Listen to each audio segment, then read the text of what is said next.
Hey guys, Brady here with your daily tennis lesson. So we looked this week at my top 4 favorite targets for first serves, and we're going to cap off the week with the idea of hitting body serves. And I'm going to look at both the deuce side and the ad side because there's a few differing ideas of how to hit effective first serve body serves between the two sides. So let's first take a look at the deuce side, all right? With the deuce side, first things first, we want to hit kind of a hard slice. And if you saw my video going down the tee on the ad side, the idea of a hard slice is that there's still a ton of pace on it, but we're not hitting the ball completely flat. So in order to hit a hard slice that still has a huge amount of pace because it's a first serve, we got to figure out where on the ball to hit that point of contact to get this right effect. And for me, obviously, you can see the pen writing there. When I think of a hard slice, I'm trying to make contact above that first N, okay? And that's obviously just slightly to the right of center on the ball, which will produce just enough amount of spin to see this ball curve. And the effect we're after is that this ball comes in with a ton of pace, but kind of curves into the hip, the left hip of my opponent, kind of creating that jamming effect. All right, so I've got the cone out there. You can see if I go at that cone and my returner is in a traditional return position, meaning his right foot is behind the singles line and his left foot's on the interior of the court, this cone is very appropriate.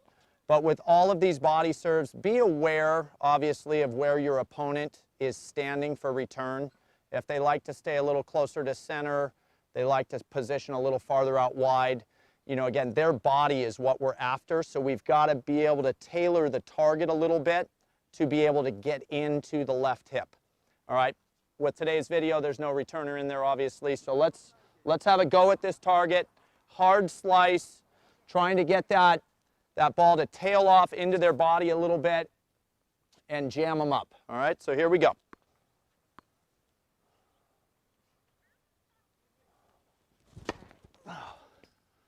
All right, I can live with that serve for sure. You can see it's got that slight tail on it. That ball's still elevated huge because of all the pace I put on it, and that's definitely going to jam them up. So start it slightly left, or excuse me, start it slightly to your right of your opponent's left hip and let that thing tail in. Now, let's move over to the ad side because we got to look at a little difference on where to make contact on the ball on the ad side because we don't want that hard slice. With this shot, we want completely flat. So a couple ideas on completely flat here. I think it'll make sense. You look at the pen sign, and we want to make contact directly above the E and the N.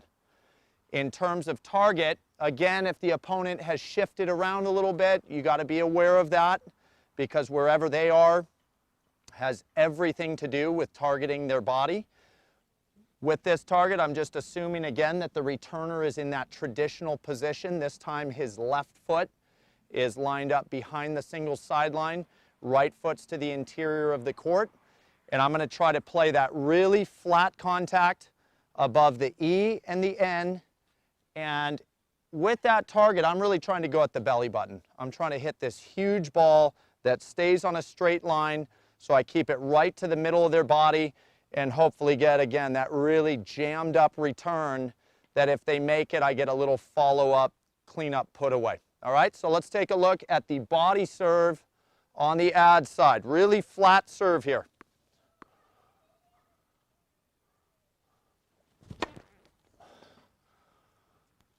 Almost hit a target for the first time this week, but I'll take it. You guys can see that's going to be a very effective body serve. And, you know, again, for the sake of variety, sure, the guy might get away with sliding off that ball and make his return, but we got to show variety. That's the case this entire week. You know, I've shown you 4 spots on the court and then added body serve to it. Make sure to go out and practice all of those so that you always keep that returner guessing. Okay, and that's all I got for you today. I hope that was really helpful. Please click like below this video. And if you have not subscribed to our channel yet, please do so, as well as check down below me in the description of this video. You'll find the link to 3 free courses that Mark and I have put together. I think you'll find those very helpful as well. All right, so until next time, be well, and we'll see you soon at Daily Tennis Lesson.